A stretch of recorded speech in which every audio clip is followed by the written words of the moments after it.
দুই প্রতিবেশী দেশ আমেরিকা এবং কানাডার হাড্ডাহাড্ডি ক্রিকেট যুদ্ধ দিয়ে শুরু হলো এবারের টি-20 বিশ্বকাপ। সত্যি এবার বিশ্বকাপের উদ্বোধনী ম্যাচটি ছিল অসাধারণ। আয়োজক দেশ আমেরিকা, যে কিনা কয়েকদিন আগেই বাংলাদেশকে 2-1 সিরিজ হারিয়েছে, টসে জিতে কানাডাকে ব্যাটিং করতে আমন্ত্রণ জানায়। কানাডা দারুণ ব্যাটিং করে, 194 রানে তাদের ইনিংস শেষ হয়। যথেষ্ট বড় টার্গেট। জবাবে ব্যাট করতে নেমে আমেরিকার 42 রানে 2 উইকেট পড়ে যায় ষষ্ঠ ওভারেই। তখনই আবির্ভাব হয় এই ম্যাচের নায়ক অ্যারন জোন্সের। তিনি এবং অ্যান্ড্রিয়াস গোস মিলে এক লম্বা ইনিংস গড়েন। গোস 65 রান করে আউট হন, কিন্তু অ্যারন জোন্স মাত্র 40 বলে 94 করে নট আউট থেকে এই ম্যাচটি বের করেন। তার ইনিংসে তিনি 4টি 4 এবং 10টি 6 মারেন এবং সেই সঙ্গে তিনি অনেকগুলি রেকর্ড গড়েন। টি-20 ওয়ার্ল্ড কাপের একটি ইনিংসে সবচেয়ে বেশি 6 মারার দ্বিতীয় স্থানটি আজ অ্যারন জোন্সের হাতে।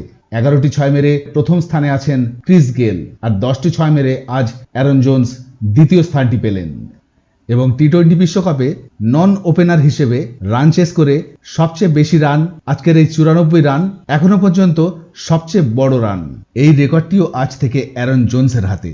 নন ওপেনার হিসেবে এক ইনিংসে সবচেয়ে বেশি 6 মারার রেকর্ডের মালিকও আজ থেকে অ্যারন জোন্স।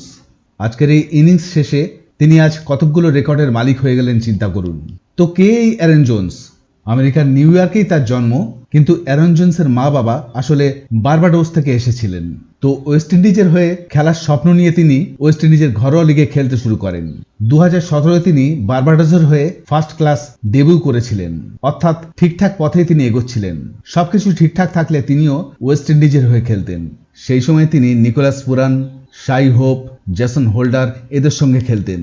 সেখানে তিনি কম সুযোগ পাচ্ছিলেন এবং ওয়েস্ট ইন্ডিজ টিমে তিনি আসবেন কি না আসবেন সেই দ্বিধায় তিনি আমেরিকায় চলে আসেন এবং আমেরিকার হয়েই ডেবিউ করার চিন্তা করেন আন্তর্জাতিক ক্রিকেটে। আমেরিকার ঘরোয়া ক্রিকেটে খেলে তিনি 2018-এ আমেরিকার ন্যাশনাল টিমে জায়গা করে নেন এবং 2019-এ আমেরিকার হয়ে ইন্টারন্যাশনাল ডেবিউ করেন। আর আজ টি-20 ওয়ার্ল্ড কাপের প্রথম ম্যাচেই তিনি এতগুলো রেকর্ড করে বসেন। তো বন্ধুরা, আমরা আশা করতেই পারি বিশ্ব ক্রিকেট এক নতুন স্টার পেতে চলেছে। আপনাদের কি মত? কমেন্ট করে অবশ্যই জানাবেন। আর ভিডিওটি ভালো লাগলে লাইক, শেয়ার, কমেন্ট করতে ভুলবেন না। আর চ্যানেলটিকে অবশ্যই সাবস্ক্রাইব করবেন।